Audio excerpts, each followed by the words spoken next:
Pessoal, gravação iniciada, né? 13/11/2023, né? E hoje a temática é com o professor Guilherme, né? Ele vai falar aí sobre essa parte de periodização, né? A questão do treinamento, recuperação. E o professor Gui já estuda essa temática já tem um bom tempo. Eu não sei como ele vai conduzir essa aula de hoje, se ele vai abrir as perguntas para o início, meio, fim. Então, se sintam à vontade aí para colocar alguma coisa no chat, que eu vou dar todo o suporte para ele aqui. E Gui, muitíssimo obrigado pela sua presença, tá bom, meu amigo? E tenha uma excelente aula. Pessoal, não se esqueçam de tirar o print da aula e marcar o grupo GCAM, por favor, é muito importante, tá? Temos mais de 70 profissionais aqui. E lembrando, vocês marcando a GCAM, os alunos que vocês atendem na sala de musculação, vai ver que você, numa plena segunda-feira, está se capacitando. Então, é fundamental isso. Gui, meu irmão, manda bronca. Beleza. Gustavo, dá um ok do meu áudio. Dá para me escutar bem? Tudo bem, que tudo ok. Meu som tá bom? Rapidinho, meu slide passa aqui. Tudo certinho também. Beleza, então. Vou iniciar. Pessoal, boa noite a todos. Quero agradecer a presença de todo mundo aí. Essa nossa rotina não é fácil. Tem colegas que mesmo às 21 horas não conseguem estar aqui ainda, né? Academias funcionam até 10, 10 e meia, 11, meia-noite, algumas 24 horas. E então eu sei, com base no quão corrido é, no quanto eu acredito que a maioria acordou cedo aí, tá disponibilizando esse tempo, tirando isso para estar estudando, estar se capacitando, como o Gustavo comentou. É, Gustavo, eu não vou abrir o chat, mas se tu quiser ir filtrando ali para mim, se for alguma pergunta que eu tenho que responder na hora, tu me interrompe. E mais uma vez, mais pessoas entraram lá no grupo. Se tu quiser reencaminhar de novo o link, fica à vontade. E se puder cuidar os microfones também. Seguindo. Aqui estão os Instagrams, tá, pessoal? O da GCAM, o meu. Fiquem à vontade, marquem. Utilize esse canal de comunicação para conversas futuras também. A gente está sempre postando conteúdo interativo com outros profissionais, né? Hoje eu não produzo mais nada para público leigo, embora eu atenda como personal trainer ainda. Enfim, utilizem bastante essas ferramentas lá, porque a gente disponibiliza bastante coisa lá também. Já tem um tempo que eu tenho gostado de falar sobre periodização, né, sobre organização de treinamento, e uma coisa que parece ser um paradoxo, que a gente vai falar nos primeiros slides, é a questão de o quanto a gente agride um corpo e o quanto ele se recupera e fica mais forte, ele gera uma adaptação, ou ele se lesiona. E a gente encontrar o caminho certo a se seguir, né, parece ser uma linha muito tênue. E essas bases de preparação física, elas se encaixam, né, de uma mesma literatura para quaisquer esportes, alguns com uma especificidade, outros com outras, dentro das mais infinitas variáveis que a gente pode explorar no treinamento. Então, o nome eu até acho que não ficou muito marqueteiro, né, Gustavo? Periodização, treino, recuperação e competição. Mas vai ser um tema bem bacana aí que eu acho que vai ser do agrado de todos. De antemão, pessoal, falei que não ia abrir o chat, mas eu vou sim, porque em muitos momentos eu vou pedir para vocês interagirem com sim ou não, S ou N, ou até mesmo se quiserem formular alguma outra resposta mais complexa, eu vou precisar bastante que vocês interajam, participem, para não ficar algo muito monótono, muito automático, com base no que eu montei, e sim que a gente consiga interagir com base nas experiências de vocês. Beleza, turma? Aqui tem um breve currículo meu, não quero me estender muito aqui, mas basicamente eu sou bacharel em educação física, eu tenho duas pós-graduações, estou fazendo uma terceira, estou fazendo uma terceira graduação, eu fiz um semestre de nutrição, mas não dei sequência. Hoje eu faço fisioterapia por conta de trabalhar em duas clínicas médicas, né, com interdisciplinar, mas mais especificamente com reabilitação neuromuscular. Trabalho muito com protocolos de pós-operatório de joelho, sou personal trainer, sou professor do grupo GCAM, tenho outro grupo de estudos meus, que é o Clube do Livro, trabalho com mentorias de estudo e de carreira para profissionais e demais cursos e capacitação para profissionais acadêmicos de educação física. Mais uma vez está aqui o Instagram. E vamos começar. É, o paradoxo que eu citei para vocês antes ali, né? É uma analogia muito reflexiva que a gente tem que fazer. E eu acho que eu posso confundir todo mundo agora se eu pedir para todo mundo colocar no chat o que é mais importante disso aqui, o anabolismo ou o catabolismo. Coloquem lá A ou C, por gentileza. Gustavo já botou que A é o anabolismo, é mais importante. Iane botou que é anabolismo. Beleza, tá. Agora a resposta sim ou não. É um problema o catabolismo? Eu gostei da resposta da Denise ali. Já vamos falar disso, Denise. Já que diz que não é um problema o catabolismo. O que mais? Vocês acham que sim ou que não? Matheus Rosseto disse que sim, Mainá disse que não. Boa resposta, Matheus Aragão, depende. Tá ótimo, turma. Valeu. O que que acontece? Por muito tempo isso foi muito mal interpretado, né? Principalmente ao que tange o volume de uma mesma sessão de treinamento, onde as pessoas falam, estou catabolizando. Ou no âmbito mais dentro do campo da nutrição, onde os indivíduos não poderiam ficar mais do que 2, 3, 4, 5, 6 horas sem comer, porque eles iriam catabolizar, porque o corpo iria consumir a sua massa muscular como fonte de energia. E em termos práticos, não é assim que acontece.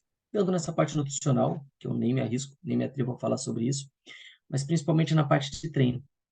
Então, por muito tempo, se acreditava que treinos mais prolongados, mais duradouros, iria catabolizar muito, e iria perder massa muscular. E a gente quer o anabolismo, né? Então é importante dar um estímulo, pum, 45 minutos, faz bisete, faz trisete, se o músculo queimar, né? E vai dormir. Vai comer e vai dormir, porque o músculo vai anabolizar dessa forma. E não é assim que funciona, né? A gente não vai se estender muito nessa parte, mas basicamente, o treino que respeita uma progressão a longo prazo e que o indivíduo de fato mereça treinar por 1 hora, 1 hora e meia, 2 horas, com as variáveis do treinamento devidamente reguladas, ele não vai catabolizar excessivamente, mas que vocês entendam que um estímulo de treinamento, fazer um treino especificamente, é catabolizar. Vocês estão catando. Vocês estão degradando o corpo, degradando para futuramente ele supercompensar e então ter o suposto anabolismo. Num contexto, né, onde a maioria dos nossos alunos, de nós mesmos, treinamos para ter um aumento de massa muscular. Porque em alguns momentos aqui da aula, principalmente os finais, eu vou falar muito sobre treinamento mais voltado para o aumento de força e às vezes fica um pouco distante a especificidade desses treinos do que seria um treino mais propriamente dito voltado para a hipertrofia. Então, que fique claro que o catabolismo é algo inevitável, não é um problema treinar de maneira mais prolongada, mas depende para quem, né? Eu tenho alunos como personal trainer que eles treinam em 40 minutos, 45, 50, às vezes dá 1 hora, às vezes passa de 1 hora, e tudo depende da especificidade do momento, tá? Então, que vocês tenham em mente desde já que é algo necessário. E se a gente quisesse se estender em termos mais técnicos, a gente poderia falar de balanço nitrogenado positivo ou negativo, né? Quando que a gente faz um catabolismo necessário para que então não ultrapasse, né, o nível desse anabolismo, onde a gente consiga ter uma síntese proteica, um aumento de massa muscular. E, dito isso, né, filosofando sobre isso, eu tenho que citar de antemão e peço para que vocês coloquem no chat novamente a lei de Hans Selye. Sim ou não, vocês conhecem, sabem que lei é essa? O Leandro eu sei que vai dizer que sim, mas eu quero saber os demais. S ou N? Matheus não, Diogo não, maioria não. Gustavo falou rapidinho ali, tá, gente? Só para cuidar do microfone. Podem seguir as respostas. Beleza, a maioria não.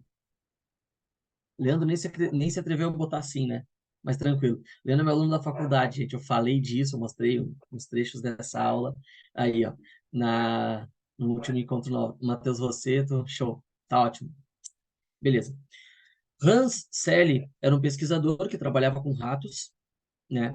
E uma vez ele viu um tumor, né? Se eu não me engano, era no ovário de uma mulher, e eles não sabiam o que que era, eles não tinham ferramentas necessárias, né, para coletas e tal, e ele injetou isso em ratos, em camundongos, e foi observando, né, todas as alterações que existiam, e desde o início ele teve uma noção, então, sobre a experiência que se tinha, né, o corpo quando era agredido, quando ele tinha níveis de estresse elevados. O artigo original dele, a lei de Hansel, era de 1936, mas esse artigo aqui mais recente, de agora 2023, ele fala, né, o estresse Spice of Life É tipo que o doce da vida, tipo a cereja do bolo, né? É alguma referência a uma frase dessas que a gente tem aqui, se a gente fosse abrasileirar o termo. Então, ele caracteriza três fases de estresse, né? Três fases que o nosso corpo percebe. Uma é de alarme. Então, vamos trazer para o contexto da nossa área, treino. A gente agrediu o corpo de alguma forma, submeteu ele a elevar altas cargas, com os devidos volumes e intensidades, então ele sofreu um estágio de alarme. O segundo é um de resistência, quando posteriormente a gente vai fazer isso novamente, ele se encontra resistente a isso, pelas mais diversas respostas metabólicas, e então ele chega a uma exaustão, né? Ele observou também que a quantidade de adaptações eram proporcionais à quantidade de agressões no contexto, injeções, quanto mais daquele material que ele coletava e injetava nos ratos, maiores eram essas adaptações. Com certeza, com uma questão mais específica do tempo que levava para esse se recuperar e então ter essas adaptações. E quando a gente traz isso para dentro do treinamento, a gente não quer considerar essa exaustão, que no nosso contexto seria o que vocês famigeradamente conhecem como overtraining, né? Que a gente vai falar mais futuramente. E quando a gente periodiza, então, um treinamento, a gente consegue uma adaptação antes que então aconteça essa exaustão. Então, a nossa periodização nada mais é do que uma organização, certo? A gente tem alguns princípios básicos do periodização para o treinamento de força, né? Advindo do Tudor Oliver Bompa, 2001, que a primeira vez que eu me deparei com essas literaturas, eu não concordei, porque eu sempre fui um cara que falou uma frase assim, ó, a força é a base do condicionamento físico. Porque que as pessoas falavam, pô, aquele cara faz natação, ele tem que treinar aeróbico, porque a especificidade do treinamento dele é aeróbico, é nadar uma piscina e voltar. Mas ele tem que ter força para ter resistência para isso. Ah, aquele cara ali, ele joga futsal, ele precisa de muita agilidade, né? Troca de direção muito rápida, dribles rápidos, ele precisa de agilidade. Mas para ter agilidade, ele tem que ter força. Então eu sempre tive essa frase pronta. A primeira vez que eu me deparei com isso, eu não concordei por causa dessa primeira fase aqui, ó.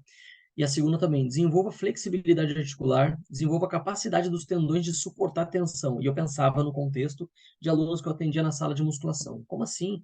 O cara tem que treinar força e se adaptando e aumentar esse nível de força. Não tem nada a ver com isso. Mas tem. Tem porque a longo prazo, a progressão dos exercícios que a gente vai ter esse indivíduo, considerando que ele treine com boas amplitudes, a gente vai precisar das bases estruturais dele bem desenvolvidas. Então, desenvolver flexibilidade articular, desenvolver capacidade dos tendões de suportar tensão, e isso tem a ver com ângulos específicos que a gente explora nos exercícios, faz total sentido. O número 3 é desenvolva a força dos músculos do tronco, é sempre do centro para as extremidades. Essa coisa que a gente tem, que a gente vem muito doutrinado a treinos divididos dentro da musculação, é algo que acontece mais forte aqui no Brasil. E não que seja errado, mas não é uma regra que seja assim. Número 4, desenvolva a força dos músculos estabilizadores. E número 5, treine os movimentos, não os músculos isoladamente. Isso é no contexto de desportos. Esportes como a natação, que eu citei, como futsal, como qualquer variação de arremesso, qualquer variação de esporte que tenha salto, eles não se preocupam em treinar o quadríceps na cadeira extensora, eles vão se preocupar em treinar salto, em fazer pliometria, em usar uma arquibancada para isso, e não necessariamente em treinar um grupo muscular de maneira isolada. Quando a gente pensa nessa questão da organização também, a gente não pode deixar de lado essa questão da sobrecarga progressiva e da especificidade. Porque se não frisar qual é a especificidade, né? O que é o específico que eu estou treinando aquela pessoa, eu não consigo argumentar e discutir com nenhum de vocês e defender o porquê que eu estou fazendo tal coisa. Então, eu vou trazer um relato de caso, um estudo de caso real aqui do que eu utilizei, mas o tempo todo eu vou estar deixando claro para vocês por que que eu usei isso, como que seria num outro tipo de atleta, modalidade esportiva, e não que o que eu vou trazer sejam regras, verdades absolutas, mas que com certeza vocês vão ter raciocínio lógico para criticar qualquer treinador quando vocês virem alguma coisa. E quando eu tô falando criticar, não é dizer que ele tá errado. É vocês olhar e com um olhar de tipo, eu não vou copiar e colar o que ele falou. Será que é bem assim mesmo? É raciocínio lógico, é raciocínio crítico. É vocês formarem opinião, não copiarem. Vocês. Sim ou não? Quem conhece essa imagem aqui? Quem sabe que referência é essa? Larga no chat S ou N, sim ou não. Matheus Rosseto, sim. Fabrício, sim. Gustavo, sim. Manu, não. Show. Eu ia dizer que o Matheus, ele fez um curso meu, né, o Montando Treinos Inteligentes, mas a maioria pegou bem a referência. Tá ótimo. Essa é a imagem do Nilo de Croton, onde ela elucida a lei o princípio da sobrecarga progressiva. Milo de Croton era um atleta, ele começou a carregar um bezerro todos os dias, subiu um morro, e à medida que esse bezerro foi crescendo e virando um touro, ele continuou carregando esse, e a sua força foi aumentando gradativamente à medida que o bezerro ia ficando mais pesado e se tornando um touro. Então, nada mais é do que a gente pensar em sobrecargas minimamente incrementais e ir aumentando aos poucos e não dar um salto muito grande. Se a gente quisesse filosofar no nosso contexto, não faria muito sentido a gente aumentar 10 quilos de cada lado na barra de um agachamento, e sim 2 quilos de cada lado na barra de um agachamento a longo prazo, certo? Pensando nessa questão da especificidade também, eu trago um esporte que eu gosto bastante, que é o powerlifting, e eu quero que vocês pensem, esse atleta, esse aqui eu acho que é a Shield, é um evento grande, tá? Do powerlifting na Federação IPF. IPF. E vocês acreditam que o peso que esse atleta levantou aqui, ele conseguiria levantar a mesma coisa no outro dia ou na outra semana? Teoricamente não, porque se é o máximo dele, ele não consegue se permanecer no máximo por muito tempo. É por isso que existe uma periodização. É por isso que as Olimpíadas são a cada 4 anos, porque ela explora o máximo desempenho de um atleta, querendo fazer uma referência de que ele precisa de 4 anos para se preparar para isso. E de maneira menor, outros vários campeonatos dentro de cada tipo de esporte. Mas a mensagem aqui é: se vocês progredirem em carga hoje, descobrirem o 1 RM de vocês no agachamento, vocês conseguem fazer esse mesmo 1 RM de novo na semana que vem? Se a resposta for sim, é muito provável que esse não seja um RM real de vocês, mas sim seja uma nova sobrecarga que antes vocês não conseguiam atingir. Essa pulga atrás da orelha aí. Eu manter no condicionamento que ele estava no penúltimo final de semana durante o ano inteiro, da mesma forma, ele não consegue, é agressivo demais para o corpo dele. Então ele se prepara ao longo de um ano inteiro para um momento específico, um dia só do ano, ele chegar nessa alta performance. Então aqui a gente tem esportes diferentes, com especificidades diferentes, né? Um não elimina o outro, não quero ser mal interpretado quanto a isso, mas todos concordam que esse atleta do powerlifting, ele não vê muita vantagem em treinar a coisa, na maior parte da periodização dele, na casa das 10 repetições. Ao passo que esse atleta aqui possivelmente treina na casa das 10 repetições, porque a especificidade do esporte que eles almejam é diferente. E é óbvio, em algum momento esse cara aqui vai diluir uma sobrecarga num percentual menor e fazer repetições mais altas, porque ele vai ter alterações, adaptações fisiológicas para isso, e esse cara aqui também, se ele treinar a coisa na casa de 1, 2, 3 repetições para aumentar a força, essa vai ser uma ponte, eu gosto de ver dessa forma, para hipertrofia futuramente. Enfim, mas que fique claro a especificidade de cada um dos esportes. Esse aqui é um artigo de 2018, né? Ele fala um pouquinho sobre o tipo de variação no treinamento, né? E o tipo de qualidade técnica que se é necessário, que se acaba desenvolvendo com o mesmo. Então, o que mais chama atenção aqui é o treinamento excêntrico. Treinamento excêntrico é uma coisa que muitos acreditam que fazem, mas na prática não fazem. Porque quando tu faz excêntrico, concêntrico também. Exercício que tu consegue fazer a flexão nórdica. Mas considerando a curva de comprimento-tensão, a maioria ou não faz muito bem feita, ou tenta, não consegue e já desiste, porque não explora algumas variáveis importantes, que eu já trouxe em várias outras aulas e explico os motivos, mas que não é um motivo aqui, mas só para vocês entenderem, né? Entre várias outras possibilidades. Aqui também, Tem alguns dados da literatura que é de Bompa e de um outro autor, que é Raff, o nome, né? Que ele fala sobre desenvolvimento da força de resistência, desenvolvimento da força máxima, isso tudo no período, na fase de preparação, né? Eles subdividem a periodização em duas grandes fases, primeiramente, onde a resistência de força ela tem a ver com o período de preparação geral, de força máxima é o período de preparação específica, e a parte de potência, né, strength power, né, ela tem a ver com o pré-competitivo, manutenção do período competitivo, taper e pico, né? Pico da taxa de desenvolvimento de força e potência, taper, que é uma fase da periodização onde a gente baixa drasticamente o volume e aumenta drasticamente a intensidade. Eu vou comentar mais lá na frente com vocês. Conceitos simples. Quem sabe, coloca no chat aí para mim. O que que é cada quadradinho desses aqui dentro da periodização? Quem é que sabe?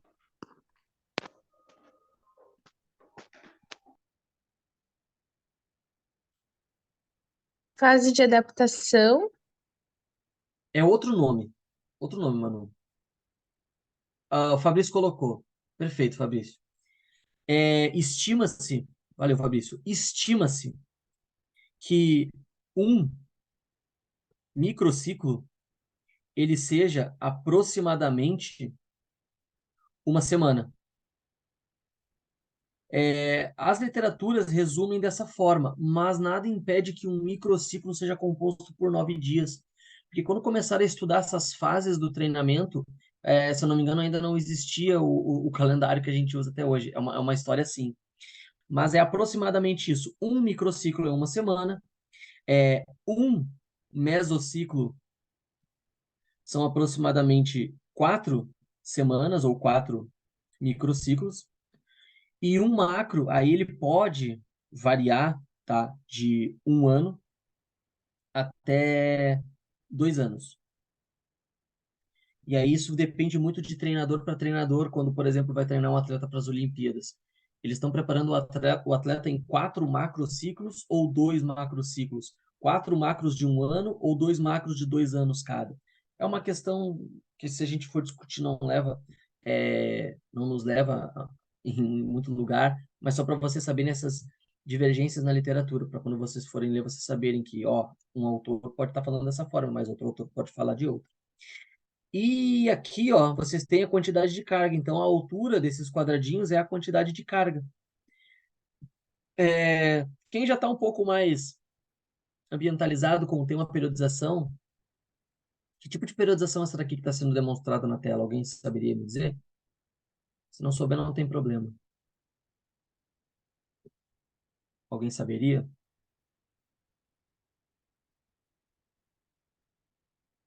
Não tem problema, eu vou seguir aqui. Linear. O Fabrício colocou linear, pessoal. Alguém diferente?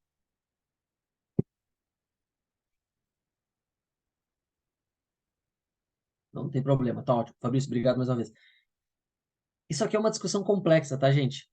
Porque isso aqui na literatura é chamado de ondulatório, que a carga cresceu, ó, a carga cresceu aqui e aqui ela desceu, então ela ondulou. Na sequência, isso daqui vai subir para cá de novo, no próximo mais um, no próximo, de maneira que quando ele baixar de novo, ele vai chegar no nível desse 13, não mais no nível desse inicialmente 2. Estão entendendo? Só que a longo prazo isso é linear para mim. Então é uma discussão um pouco complexa, mas a princípio é o que tange os mesociclos, é dessa forma que a gente lida. Da mesma forma que, se a gente fosse discutir a periodização em bloco, né, o professor Alex Souto, ele fala, periodização em bloco não parece ser muito interessante, porque ela começa com volume e intensidades aqui, ó, bem alto, e aí chega aqui, ela baixa. Não faz muito sentido uma intensidade muito alta no começo, principalmente se a gente está com um atleta relativamente iniciante, certo? O taper ainda a gente não comentou, Manu. E, e assim, ó, o ondulatório vai ter uma outra variação de nome na literatura também, que é a não linear. Porque linear é que ela está progredindo linearmente. Não linear é porque ela vai estar oscilando, que é a mesma coisa que ondulatório. Então, muitas vezes vocês vão encontrar essas divergências e eles vão quebrar a cabeça, né? Pô, tinha aprendido isso como ondulatório, não é? E é não linear, é a mesma coisa, galera. Só que um autor chamou de um jeito, outro autor chamou do outro. Só para confundir nossas cabeças. Alguém já viu essa imagem aí que eu coloquei aí? Ali na direita, ó.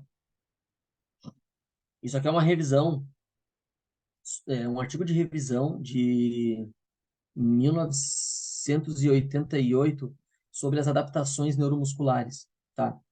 Então ele fala sobre a inibição e a facilitação de indivíduos, tanto não treinados quanto treinados, de maneira que os indivíduos treinados ele tendem a ter respostas melhores dos gastrocnêmios, ao passo de quando eles saltam de uma altura e encostam no chão, os indivíduos treinados eles têm uma facilitação na contração, ó, ela sobe. Isso aqui é os dados eletromiográficos dos gastrocnêmios destes. E os não treinados, ó, olha que confuso que é isso daqui, ó. Ela baixa, daqui a pouco ela sobe, ela baixa de novo, até que daqui a pouco ela sobe um pouquinho, mas ela oscila muito mais, porque esses indivíduos não passaram por uma série de processos de adaptação, inibição de alguns mecanismos naturais, né? O bebê, quando ele parte de movimentos mais, o bebê, criança, adolescente, conforme vai crescendo, quando ele está se transferindo de movimentos mais rudimentares para mais especializados, ele tem que abrir mão de algumas inibições, sofrer algumas adaptações, e dentro do treinamento de força a gente deseja muito isso, certo? E aqui é uma polêmica, gente. Não vai ser o tema principal dessa aula, mas eu trouxe, né? Eu não vou pedir para ninguém dar nenhuma resposta muito complexa, mas eu vou pedir um sim ou não no chat. Intensidade é carga? Sim ou não? S ou N? Intensidade é carga? Fabrício está afiado hoje. Pode ser. Talvez. Não, não só, não. Uma vai. Vocês estão muito sem graça. Achei que todo mundo ia botar assim. Poxa, eu ia fazer uma treta aqui. Tá ótimo. Também é isso. A questão é, a resposta não seria sim, de maneira simplificada. Não, intensidade não é carga. Primeira coisa que a gente tem que deixar claro é que é intrínseca a relação entre volume e intensidade. Essa frase é do livro do Jonato Prestes. Jonato Prestes e mais quatro autores lá, aquele azulzinho, sabem, né? Mário Charro, acho que o Charles Lopes escreveu também, o Denis Foschini, tem mais um que eu tô esquecendo. O Todo mundo conhece Ramírez. aquele Ramires Tibana, perfeito. Valeu, Gustavo. E aí, então, o que que é intensidade? A verdade, pessoal, é que é muito difícil falar e explicar isso. Tanto é que a melhor frase que eu encontrei do Alisson Ennis isso aqui é de uma postagem do Instagram dele. Só que é uma maneira muito prazerosa da gente entender. Mas que eu estou deixando claro, eu fiz uma referência como se fosse literatura, mas não está na ciência isso, tá? Ele fala, intensidade é o percentual de peso máximo que você consegue executar nas condições propostas, considerando amplitude, cadência e etc. De uma maneira análoga à que ele falou, eu falo que intensidade é a quantidade de trabalho executado com base no percentual de peso máximo reconhecido do indivíduo. Porque se eu não reconheço o que ele já fez para estimar o que, que é 90% dele, o que, que é 80% dele, o que, que é 70%, não faz sentido eu periodizar e eu considerar se eu estou aumentando ou diminuindo a intensidade, certo? E as intensidades, basicamente, tá? A gente vai estar falando ali de baixa intensidade na casa do 0 a 30%, na casa dos 40 a 70% intensidade moderada e 80 a 100 a alta intensidade. Para quem não sabe, saiu um artigo recente sobre super volume de treino, que os indivíduos iam aumentando a cada 2 semanas, eu acho. As séries de treino terminou em 54 séries por grupo muscular. É esse autor aqui, tá? O Alisson Ennis. Pedi para ele para usar a frase dele. Ele autorizou, a gente trocou uma outra ideia, a gente já se conhece há um tempo já. E como eu falei, né, de intensidade, falei que é inversamente proporcional a uma outra, a gente tem que falar de volume, que geralmente é reconhecido como trabalho total de treinamento. Geralmente, pessoal, a gente referencia o volume com base, dentro da musculação, pelo menos eu, o número de séries que o indivíduo faz. Claro que isso é muito dependente de várias outras questões, né? Mas a gente já está filosofando sobre, e o principal que a gente nunca vai abandonar, vai abrir mão, é o feeling que a gente vai ter com o nosso aluno. Então, que vocês entendam, tem muita coisa na literatura, mas nada se compara com o sentir que vocês têm do lado do aluno, do atleta de vocês. Dentro da musculação, podemos calcular a tonelagem, também chamada de sobrecarga externa. Número de séries vezes o número de repetições, vezes a quantidade de peso que tem na barra, aparelho, enfim. E aí, então, a gente abre essa frase, né? Então, o que que seria a periodização? E eu trouxe um artigo de 2011, onde eu trago muita coisa desse artigo, porque ele é uma revisão muito boa. Eu gosto demais dessa literatura aqui. A periodização pode ser definida como um plano de treinamento. O desempenho máximo é através da potencialização dos biomotores e do gerenciamento da fadiga e acomodação. Biomotores, pessoal, porque são várias partes, regiões diferentes do nosso corpo que tem que estar trabalhando em sincronismo. Vocês vão ver uma imagem que vai facilitar muito isso, para se chegar nesse máximo desempenho, desempenho máximo. É alcançado através da variação lógica, porém criativa, dos métodos de treinamento e volumes de carga. É muito óbvio que a gente quer aumentar a intensidade para melhorar o desempenho do nosso aluno, do nosso atleta, correto? É lógico isso, mas tem que ser criativo de alguma forma. Com base nisso que existe os métodos avançados de treinamento, como o drop set, como, enfim, na minha opinião, a maioria desses hoje são usados erroneamente. O Jonathan Pérez fala um negócio que é muito interessante, que é assim, ó, o cara tem que merecer um B7.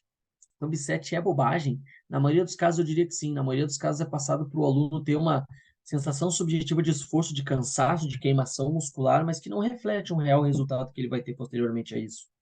Mas agora, o cara que está num nível mais avançado, consegue não perder desempenho, e eu estou falando de manter a mesma qualidade de execução com amplitude, com a quantidade de peso, com a quantidade de repetições num exercício, sair e imediatamente ir para um outro e manter algo até 80% do que ele faria normalmente descansado, esse cara merece. Mas acho que todo mundo concorda que não é todo mundo que está pronto para isso. E, de fato, são métodos avançados. A maioria não deveria estar utilizando esses. E aí a gente traz essa frase. Mais uma vez, pessoal, sim ou não? O volume é inversamente proporcional à intensidade?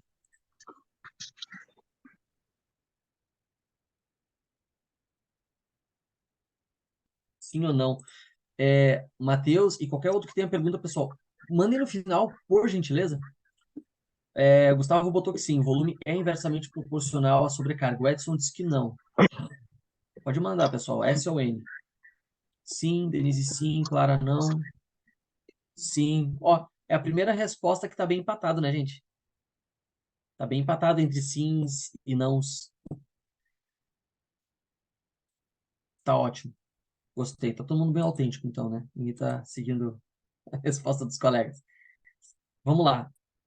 A resposta, de maneira geral, é sim. Eu lembro do nome Edson, ele que foi o primeiro que botou não. Edson, uma das coisas que vem se descobrindo, vem sendo apoiado na literatura, pensando no treinamento dentro do fisiculturismo, por exemplo, é que a variável mais importante é o volume. Só que isso é muito mal interpretado, de maneira que o Enzo, que começou a fazer academia agora em janeiro desse ano, ele viu que o Sebon treina com alto volume, várias séries para o mesmo grupo muscular, de maneira que ele abre mão da intensidade para bater aquele volume ou próximo daquele volume de séries. Então, a resposta sim é inversamente proporcional. Mas e a especificidade? A especificidade do treino de um atleta de fisiculturismo é ter esse volume de séries mais alto. De um powerlifter é ter menos volumes, um número baixo de repetições e uma sobrecarga mais alta, adequada para que ele faça apenas aquelas uma, duas, talvez três repetições. Tem uma piadinha no powerlifting que ele diz assim, ó, passou de 6 repetições é cardio, que a especificidade deles é repetições baixas. Então a resposta de maneira geral, tá, Edson? Então não tá errado em dizer não. A resposta geral é sim, o volume é inversamente proporcional à intensidade, pelo menos nos primeiros estágios de treinamento. Mas uma coisa não invalida a outra, a questão é a adaptação, tá? Já vai ficar um pouco mais claro isso. Volume e intensidade compartilham uma relação inversa, sendo este o marco principal da periodização. As fases, semanas de treinamento, são geralmente divididas em micro, meso e macro ciclos. Falamos disso. E também há duas categorias de treinamento, do geral ao específico. Essa imagem, eu não tenho esse livro, mas eu fiquei com muita vontade de comprar. É do Alex Souto-Maior, vi no curso dele. E aí, quando a gente pensa em alta performance, né, que é aonde a gente quer chegar com a nossa periodização, ela é definida como ação sincrônica de diversos segmentos corporais com o objetivo de alcançar os resultados de excelência durante ações específicas que requerem mobilidade e estabilidade, a gente precisa disso para alta performance. Força, potência e resistência, a gente precisa disso para alta performance. Coordenação e confronto, a gente precisa disso para alta performance. Agilidade e mudança de direção, a gente precisa disso para alta performance. Então, lembra que a gente falou da maximização dos biomotores? São esses vários biomotores. Nada mais é do que várias partes diferentes do corpo estarem funcionando todas muito bem para se estar na alta performance. Então, mais uma vez, pô, o cara desenvolveu bem força e a base estrutural, que era o item 1 do Tudor Bomba, que era desenvolver a flexibilidade articular. O cara está num ambiente não controlado, como por exemplo no futebol, ele vai para uma dividida. A sobrecarga externa, que de repente é o peso dele sair de uma dividida e ter que agachar, ela fez com que ele explorasse uma amplitude que estruturalmente ele não treinava, ele não tinha desenvolvido. Vai causar lesão. Então é nesse contexto que eu falei que eu entrei em conflito com aquela frase a primeira vez que eu li e hoje eu concordo. Estão entendendo? E aqui tem a imagem, ó. General Preparating Training, né? Treinamento preparatório geral, ó. O volume está lá em cima, intensidade está no meio, técnica está embaixo, porque o cara é novo.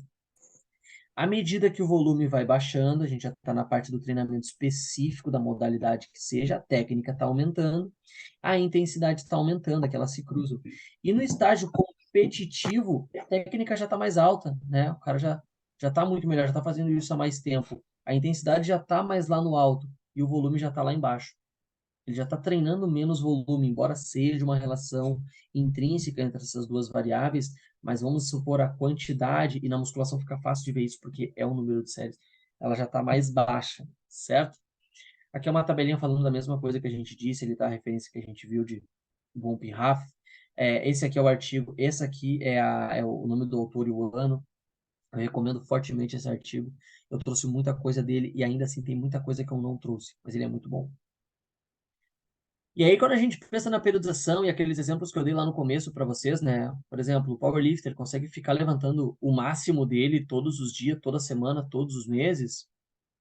O Siban, ele consegue ficar naquela condição durante o ano inteiro, né? E aí a gente tem essa frase aqui do Kramer, sabem, o livro Fleck Kramer, de fisiologia, ele fala, ó, logo maduro, logo podre. Quanto mais rápido ele fica pronto, mais rápido ele perde desempenho. E aqui é uma relação, né, mostrada num gráfico. Aqui é o pico de força. Então, ó, em pouco tempo, deixa eu rabiscar tudo aqui. Eu não fiz um desenho ainda. Quem já fez aula comigo sabe que eu faço vários desenhos bons. Fui irônico. Ó, em pouco tempo, ele atingiu o pico de força dele. Rapidinho ele caiu, tá? Agora, ele demorou.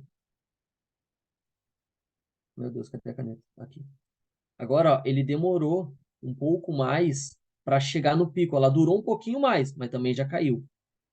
E agora, o cara demorou muito mais, vou botar bem no meio, ó, tempo para chegar no pico de força dele. Em termos mais práticos, ele ficou por muito tempo treinando só até 90% do máximo dele. Ele não foi a 92, 95, mais próximo do 100. Ele demorou muito mais, de maneira que quando ele começou a refinar, fazer o taper, vocês vão entender melhor depois, ele chegou no máximo, ele conseguiu permanecer com isso por mais tempo, até que esse decaísse. Porque, de fato, o máximo, tu não permanece no máximo por muito tempo. E esse gráfico aqui, pessoal, ele deve ser respeitado e levado para a modalidade específica, lembra do princípio da especificidade, do esporte que vocês queiram treinar alguém ou competir. Entendem? Mas aqui basicamente é o quão rápido vocês vão chegar nesse máximo, ou em outras palavras, quanto tempo vocês têm para preparar alguém para atingir tal resultado. Pensem sobre isso. Menos é mais. Aqui a gente tem mais uma vez, né, a síndrome da adaptação geral do Hans Selye, que eu comentei lá, né, estágio de alarme. Aí ele encontra a resistência, daqui a um pouco ele sobe, tem uma supercompensação e essa cai para overtraining. Se a gente periodizar e intencionalmente baixar, ela sobe.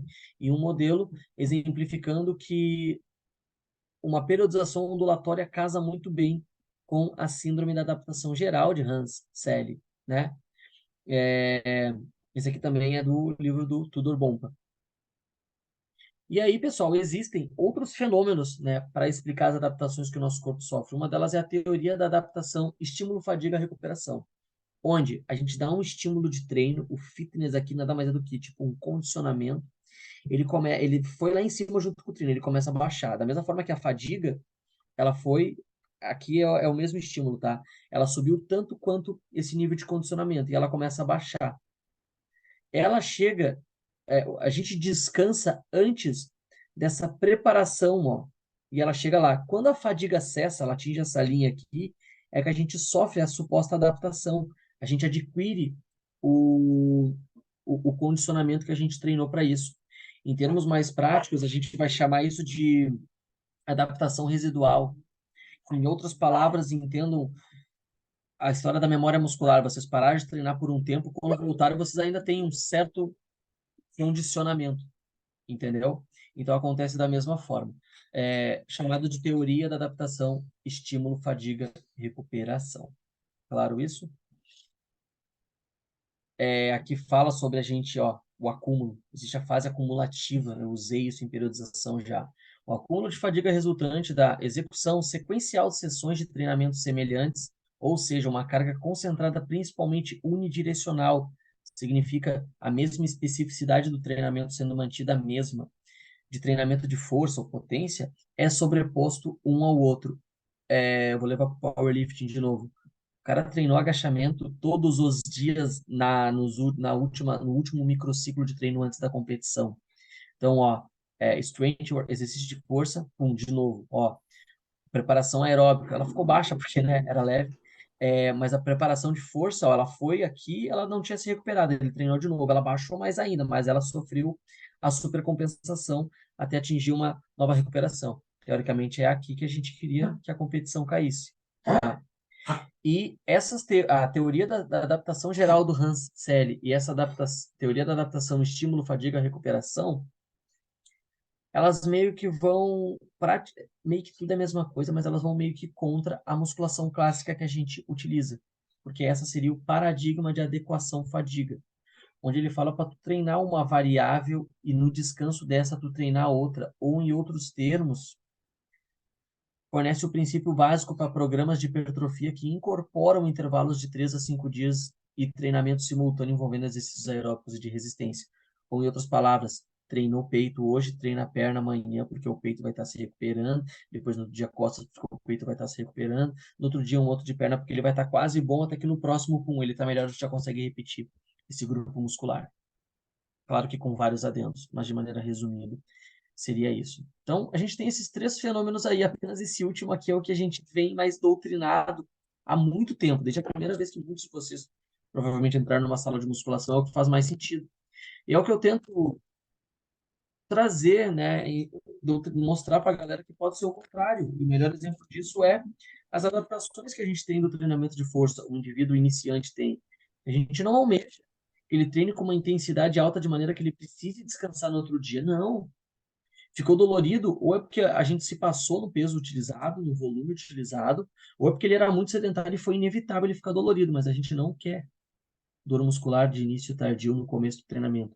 Eu quero que ele treine de novo esse grupo muscular no outro dia, porque eu quero estimular mais ainda esse mesmo. Porque tem as questões neurais também que ele tem que passar por adaptação, que nada mais é que o controle do movimento do exercício em questão.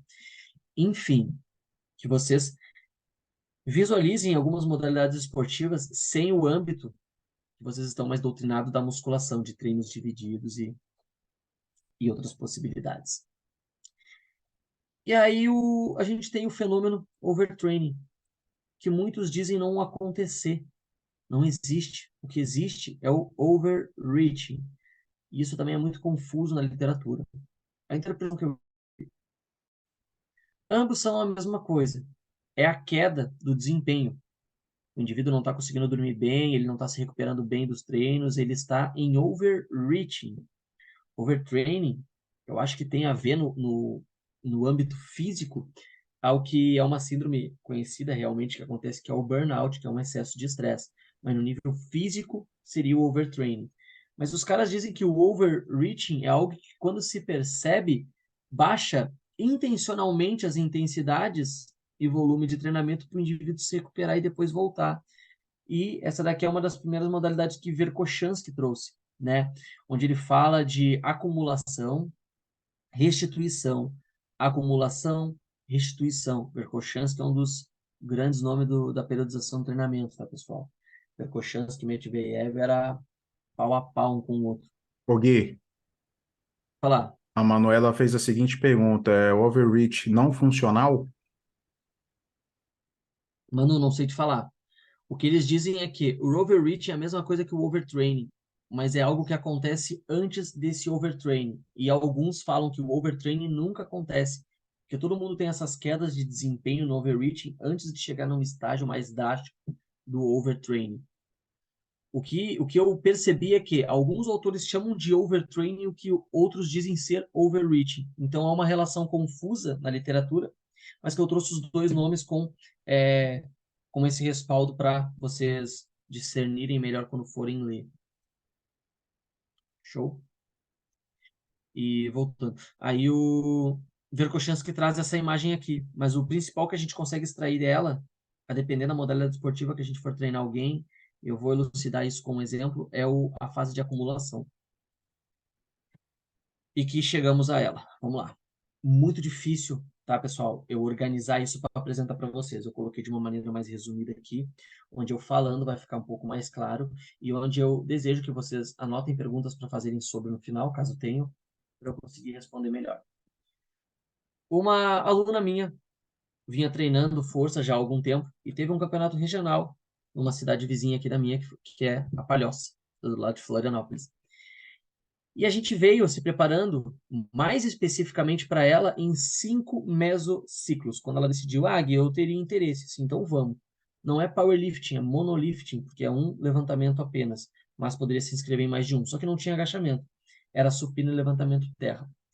Então aqui eu coloquei o mesociclo 4, que é como se fosse ali as últimas semanas de setembro e a primeira de outubro, e o mesociclo 5, que foram as últimas de outubro e a penúltima agora, a anterior de novembro, tá?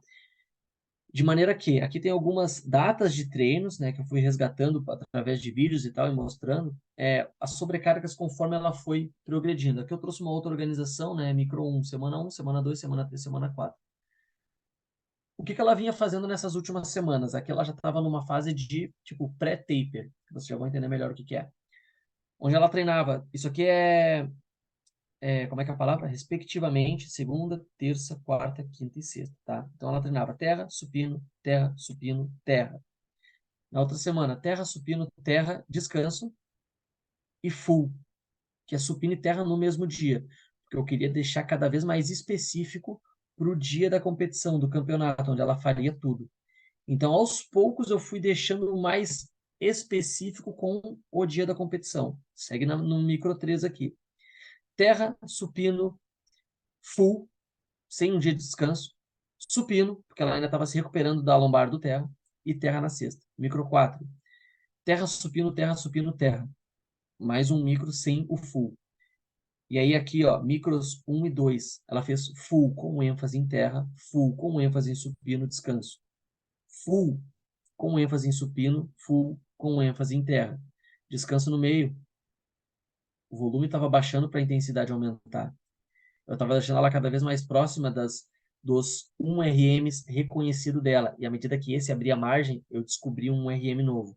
Eu tentava uma sobrecarga nova, que foi um sucesso. Micros 3 e 4. No micro 3 ela fez full, full, full, full, full. Segunda a sexta, todos os dias ela treinou supino e terra, com aproximadamente até 92% do máximo dela. Fase de acumulação. Então, se o supino reconhecido dela, cadê?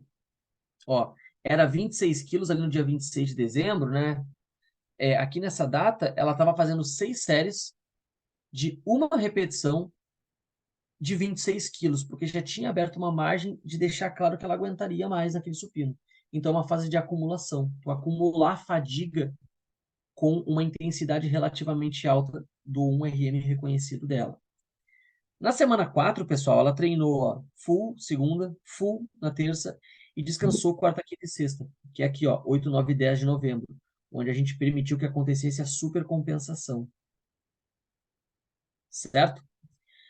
Então tá ali, ó, dias 6 e 7 de novembro, o supino dela foi a simulação do campeonato, que ela tem 3 tentativas para levantar, onde a primeira pedida foi 30 quilos, na simulação do treino. A segunda pedida foi 32 e a terceira foi 34, que era o máximo que a gente tinha reconhecido dela. O terra, a primeira pedida 104 quilos, a segunda 110 quilos e a terceira 112 quilos. Na terça-feira ela não conseguiu arrancar esse 112, ela estava muito cansada, ela estava com muita dor, ela não conseguiu, ela ficou super frustrada, a gente brigou, a gente tem uma relação muito boa, mas a gente brigou, a gente tretou. Mas eu expliquei para ela, cara, o que eu queria era o estímulo, era que tu falhasse, mas era que tu brigasse com a barra ali, ficasse uns 3 segundinhos de isometria, já estava bom, porque já estava fazendo a acumulação que eu queria. Porque nesses 3 dias de descanso, era o suficiente para ela voltar mais forte, ou pelo menos tão forte quanto. Isso gera uma incógnita que a gente ia descobrir no campeonato. Vamos falar do taper rapidinho para vocês entenderem. Taper ou tapering do inglês, eu acho que se vocês traduzirem do inglês para o português, é refinar. Então nada mais é do que afunilar o volume, né? Diminuir a quantidade de volume à medida que a intensidade vai aumentando. Que em termos mais práticos é o que eu falei para vocês que eu fiz junto da acumulação. A literatura traz 3 tipos de taper, né? Que é o quanto tu decline a carga, mas o que eu utilizei ele foi mais um linear, porque eu vim a longo prazo, ó, nessas outras semanas, ó, um pouquinho de full em cada uma, até ele decair total para a intensidade subir. Aqui tem uma tabelinha que fala, né, dos benefícios do taper, né? Mas isso aqui é uma revisão de literatura. Se a gente errar um pouquinho a mão na sobrecarga utilizada, não acontecem essas adaptações, né? Mas traz algumas coisas, ó, melhorias de 5 a 6% nos ganhos de desempenho de competição de critérios, aumento de até 20% na função neuromuscular, ou seja, força e potência, aumentos de 10 a 25% na área transversal do tecido muscular. Isso aqui depende muito da modalidade, mas o resumo seria isso. Recomendo mais uma vez esse artigo para vocês. Ô Aqui eu Gui, trouxe em tabela. Pode falar. tem uma pergunta ali do Edson, dá uma olhadinha aí no chat. São duas. Tem do Edson e do Joaderson. Vamos Joanderson. lá. Ela treinava músculos acessórios. Boa, Edson. Edson, até o terceiro mesociclo ela treinava muito acessório. Ela treinava muito acessório. Ela fazia leg press. É que assim, ó, até essa parte dos acessórios, mesmo que ela não iria competir no agachamento, porque não tinha, eu estava usando muito os padrões de acessórios do agachamento. Então ela fazia leg press, ela fazia búlgaro, né?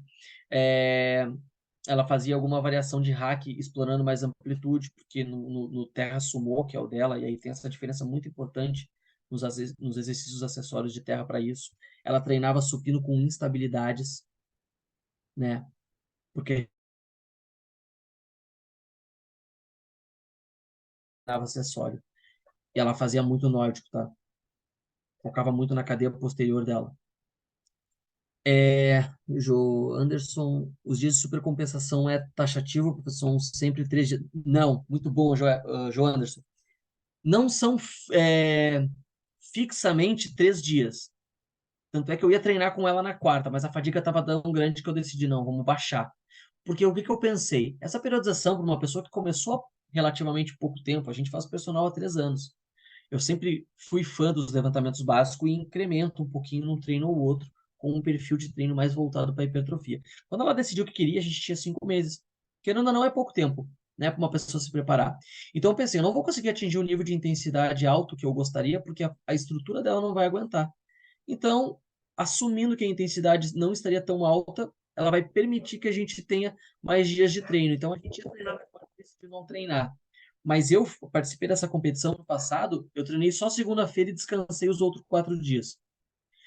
Tem um livro que o nome é Powerlifting, e aí ele traz relatos de periodizações de alguns atletas. Os caras também relatam muito isso. Treina na segunda, é o último treino da semana, e descansa todo o restante. Não é taxativo, resumindo, varia muito. Eu nunca vi ninguém treinar quinta, sexta para competir sábado, nem quarta. Terça eu já vi, treinar, descansar 3 para competir num quarto dia eu já vi. Muito boa essa pergunta. E a depender do esporte varia, da especificidade. Atletas de fisiculturismo treinam um dia antes ainda. Se eu não me engano, tem um esquema que eles não treinam inferiores, né? Porque o edema, o swelling, o treinamento de inferiores já atrapalha um pouco a questão dos cortes, é a especificidade da modalidade específica. Muito boas essas perguntas, pessoal. Aqui eu trouxe em tabela para vocês terem uma noção de como foi progredindo. Ó. O Gustavo, eu fechei o chat. Se rolar uma pergunta aí, tu me chama de novo, por favor. Não sei se foi só o pessoal comentando ou se foi pergunta.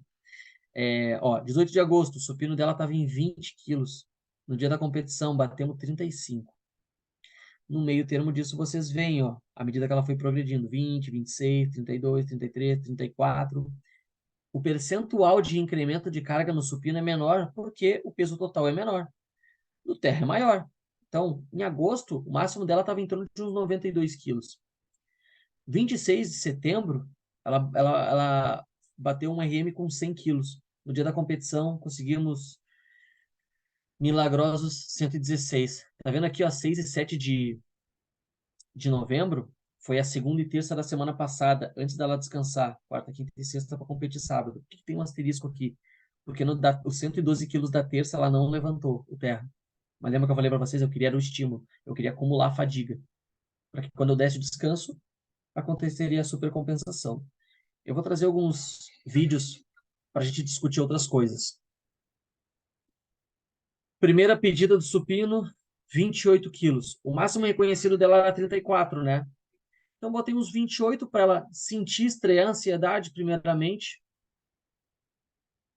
para depois a gente chegar mais próximo do máximo reconhecido e até ver, com base na velocidade, o quanto a gente acha que daria para progredir. Fácil, né? Tá os dois vídeos juntos, ó. Mas o do meio aqui, ó, ela fez com 33 quilos. E o último vídeo ali, vai rolar junto na mesma ordem, tá? É o recorde dela, que é 35 quilos. A outra opção, depois de 35, era 38. E eu queria muito que ela aproveitasse a adrenalina para tentar uns 38 quilos, mas ia ser muito agressivo, incoerente da minha parte como treinador botar 38. 35 já era um recorde dela. Ah, é só 1 quilo. É progresso, pessoal. Treinamento de força para progredir é 1, 2, 3 quilos. Entendeu? E vocês podem ver a velocidade. Se vocês pararem para escutar, dá até para escutar alguns gritos meus ali. Porque essa coisa da motivação e no final a gente se juntou umas 3 equipes ali, ficou todo mundo apoiando um ao outro. Funciona demais. Vocês vão ver melhor isso no Terra. Vê se dá para ouvir ali o terceiro vídeo, ó. Briga, briga, briga, briga. Vou falar bem assim, vocês vão ver.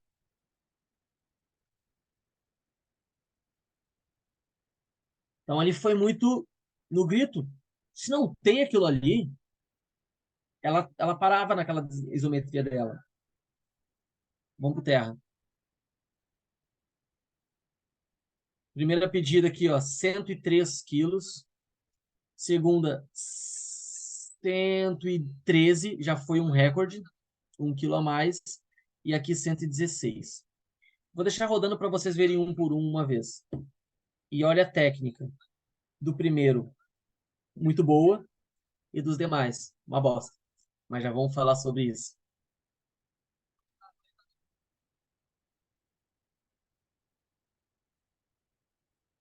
Vocês olharam o vídeo um e agora estão olhando o 2 e o 3, vocês veem que o primeiro foi muito bom.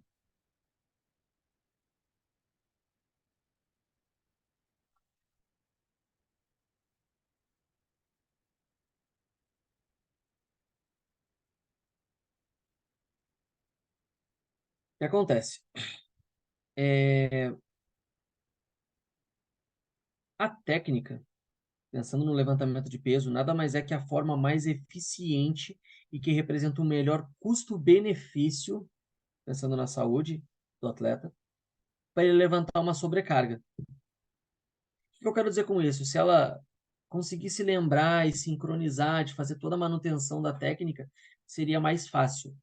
Não deu, mas era competição, era o dia, o que ela queria. Resposta: bateu o recorde dela, tá bem. Tá só descansando hoje, amanhã e quarta, porque ficou cansada, fadigada do campeonato. Mas temos várias coisas para corrigir, né? Então aqui vocês têm, ó, o lift dela com 103 quilos, ó, e ele rolou muito grito. Olha, aí eu quero que vocês peguem, ó, o de 116. Quando ele reiniciar agora, olhem o pé direito dela, da esquerda da tela de vocês. Ele vai estar apontadinho para frente, do nada ele vira um pouquinho para fora. Ó, vai virar mais ainda. Ó, virou. Virou favorecendo o valgo do joelho. Afastou a barra do corpo, forçou demasiadamente a coluna. Mas conseguiu, concluiu. Mas o que eu estou comentando com vocês? Como esses reflexos aparecem quando uma sobrecarga mais alta é imposta? Como que vocês reconhecem os déficits que o aluno, o atleta de vocês apresenta com base nesse tipo de interação. Que é no momento que tem uma sobrecarga alta que ele vai mostrar essas fraquezas, esses elos mais fracos. Então eu estou me justificando aqui para vocês. Decaímos muito na técnica. Era o campeonato, é assim mesmo, sai umas coisas feias. Mas o próximo passo é refinar essa técnica, né? Diluir essa sobrecarga mais alta ali para casa dos 80% e trabalhar no maior aumento de número de repetições com essa mesma sobrecarga, para ir refinando essa, porque a longo prazo, pensando naqueles modelos de periodização, é como ela vai melhorando. Entretanto, tem um detalhe, a título de curiosidade. Ela treinou para essa competição, mas ela tá louca para voltar a fazer treinos clássicos de hipertrofia. Ela tá com um nutricionista bom agora para isso também, então a gente vai estar fazendo muito pouco.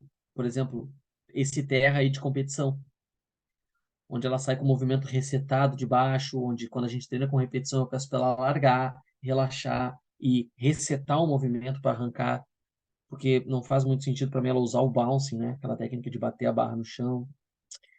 Enfim, só algumas curiosidades para vocês. E reforçando a questão da especificidade. Gosto muito dessa frase, né? A gente não pode querer usar, botar em prática exatamente tudo que a gente vê se o nosso aluno, atleta, ainda não está pronto para isso. Então, é melhor vocês fazerem bem o simples do que fazerem mal o sofisticado. Muito obrigado a todos. Obrigado, Gustavo. E estamos abertos a perguntas. Não sei se o Gustavo Ô, quer dar algum recado. ô Gui, Manda. o... eu não sei quem é que fez uma pergunta mais cedo, mas se a pessoa puder colocar aí no chat quem que é, Se quiser o abrir o Matheus microfone Aragão, também, ele fez a seguinte pergunta mais cedo. Quanto ao cluster 7, a volumização se torna alta? tá. Eu vou contar uma outra história rapidinho, tá, Matheus? Eu sempre sonhei em escrever um livro, um e-book, algum material mais complexo, falando um pouco sobre esses métodos avançados de treinamento. Drop set, B7, cluster set, rest pause, enfim, vários desses. Porque em termos práticos, se a gente considerar o tempo de descanso que o cara fica mesmo numa fragmentação de uma mesma série, ou a longo prazo, ou quanto que esse estímulo vai ser, isso é muito mal interpretado, mais metabólico ou mais tensional, no final das contas, parece fazer muito mais sentido utilizar séries clássicas. Mas eu vou te falar do cluster set especificamente, porque eu gosto muito de utilizar. Essa parte de contabilização de séries, para contabilização do volume de treino, eu adoto algumas estratégias que eu uso para mim, mas que eu não sei o quanto outros profissionais usam. Porque outros profissionais usam algumas coisas assim, ó. Ah, o cara fez puxada, eu considero meia série para bíceps.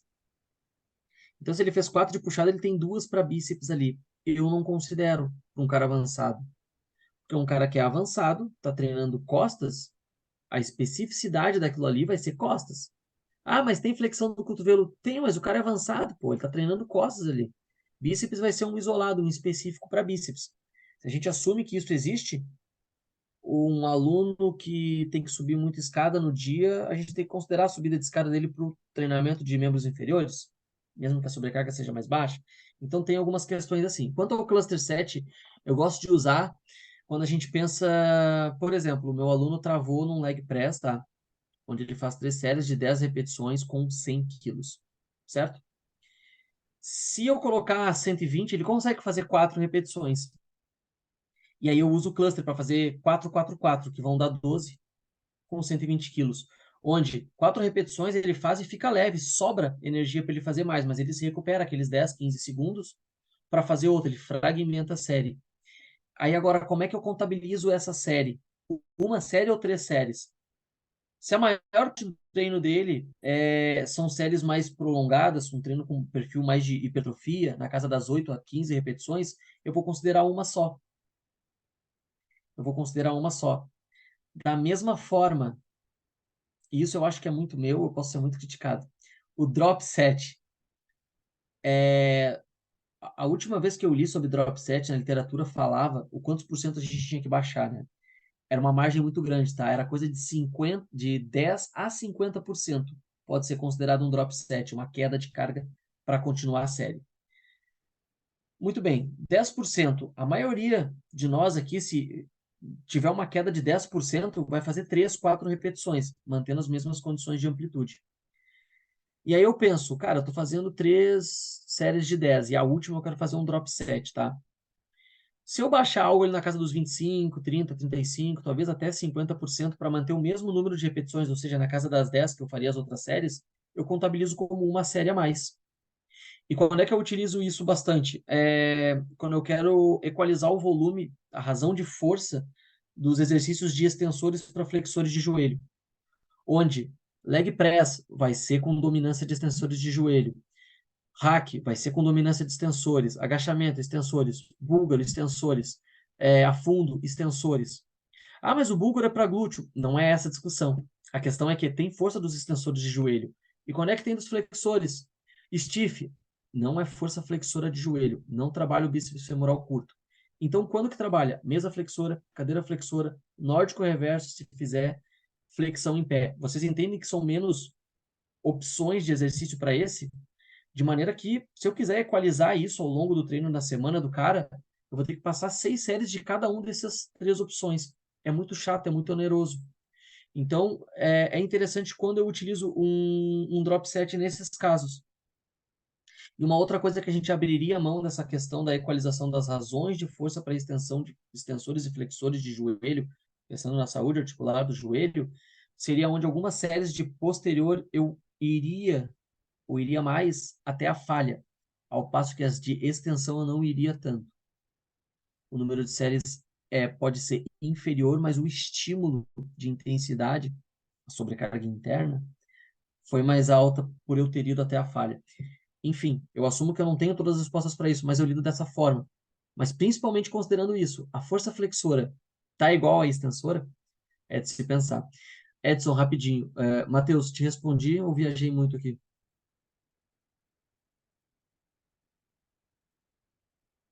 Show. Valeu, Matheus. Vamos lá, Edson. A periodização linear pode ser considerada ondulatória, pois em algum momento ela irá cair. É isso que eu falei lá no começo, pô. É muito confuso a gente interpretar isso, mas quando os autores trazem, parece que eles estão se referindo ao microciclo, tá? Perdão, ao mesociclo. Eles estão se referindo ao mesociclo, porque na prática, tudo é linear. Tudo a gente está visando a longo prazo progredir linearmente. Tudo a longo prazo, para seguir linear, tem que ondular, tem que ter uma hora que tem que cair. A gente não quer que chegue num overtraining, como a gente falou, num overreaching. Então, uma hora ela tem que cair, e isso é ondulatório, é não linear. Então, seria exatamente isso, Edson. É uma questão confusa na literatura, mas parece que os autores se referem ao mesociclo. Como é que é o mesociclo? Ele é puramente linear, ele é não linear porque lá no quarto microciclo, né, no final do meso, ele baixa. Como é que acontece essa parte? Seria isso. O Anderson, o Coca tá aí. Show, isso aí, Coca. Falamos lá na aula. Uhum. Valeu, Anderson. Pessoal, Valeu, valeu. como agora é 10:08, eu vou dar oportunidade para mais um colega, mas nesse caso eu vou pedir para esse colega abrir o microfone, então fique à vontade, tá? Os colegas, tivemos aí, Gui, quase 115 participantes, um bom número. Bom, Mas quem quiser abrir o microfone aí para fazer alguma pergunta, alguma consideração, fique à vontade, tá bom? pessoal, aproveitem. Vamos Gosto lá. bastante de falar isso. E muitas vezes o que eu preparo para apresentar não esclarece, não sana a dúvida que muitos de vocês têm. Então, por favor, mandem aí. E aí, quem é que vai ser o corajoso? Ou a corajosa, né, Gui? Tá todo mundo cansado, pô, 10 horas da noite. E aí, alguém quer fazer mais alguma pergunta? Pode ser no chat mesmo.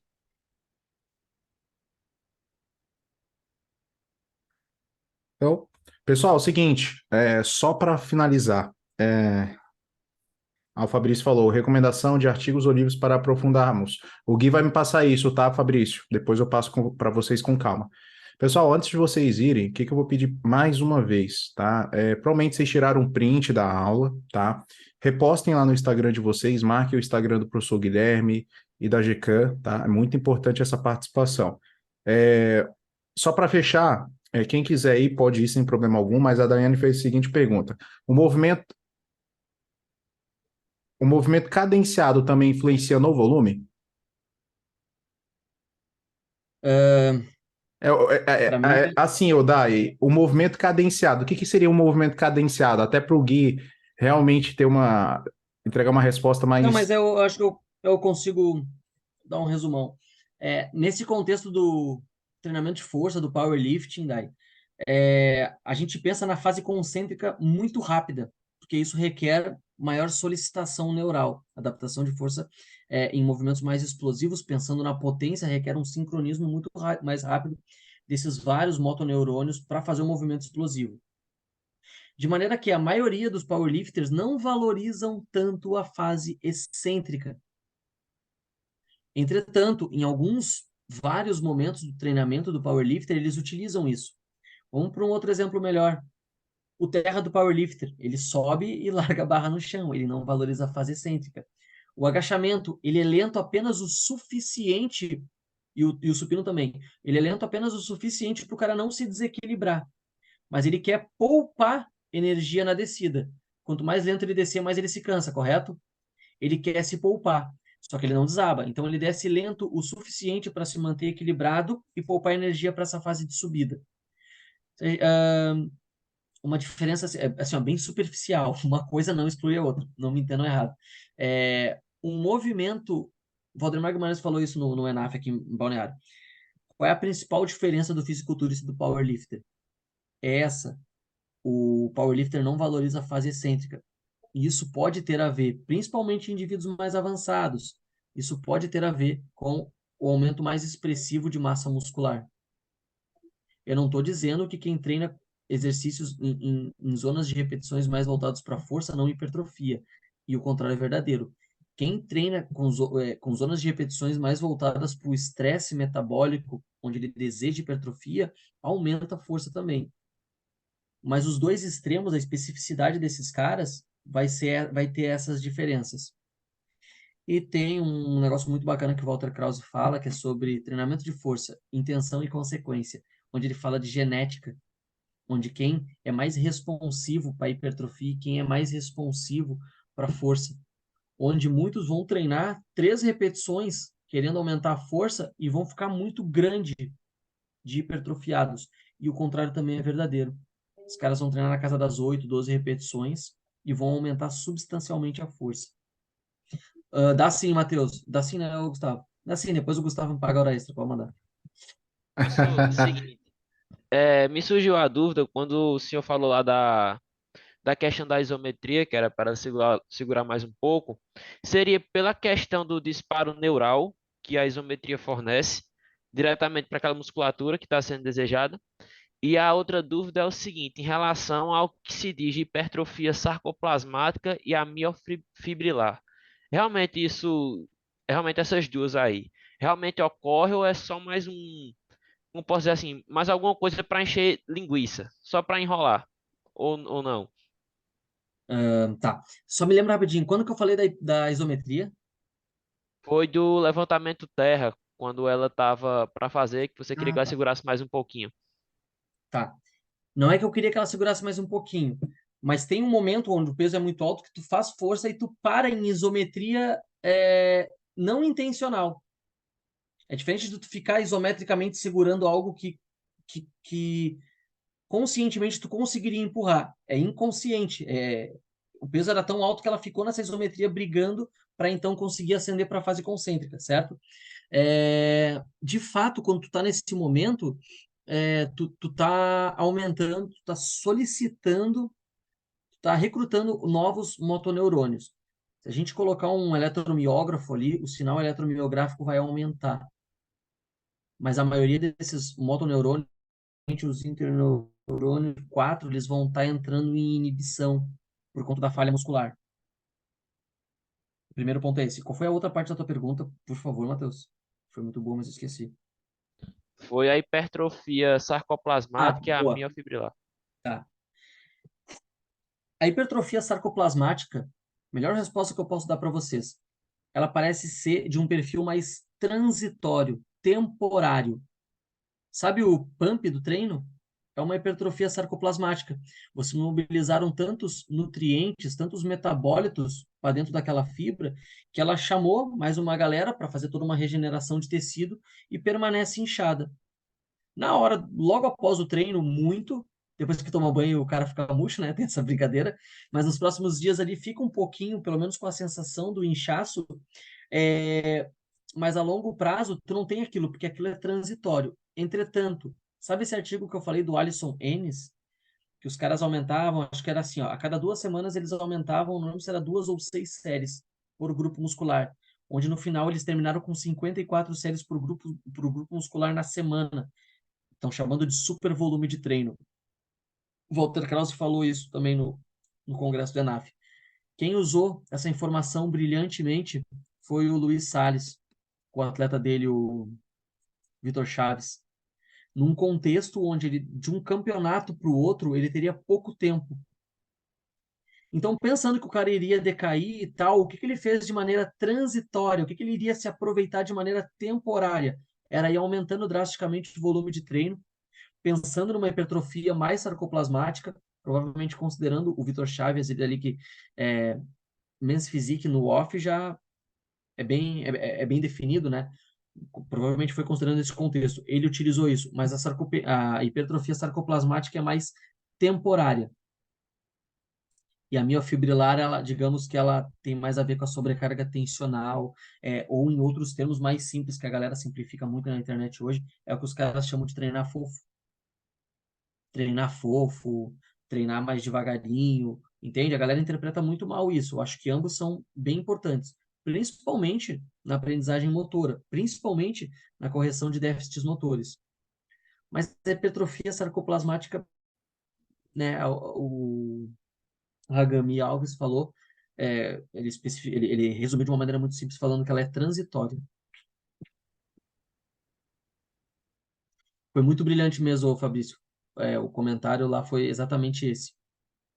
Ô Gui, só para fechar, a Daiane me mandou aqui no privado, por isso que quando ficamos um tempo parado, né, colocou ali dois tracinhos, perdemos massa. No caso, perdemos um nível sarcoplasmático, né?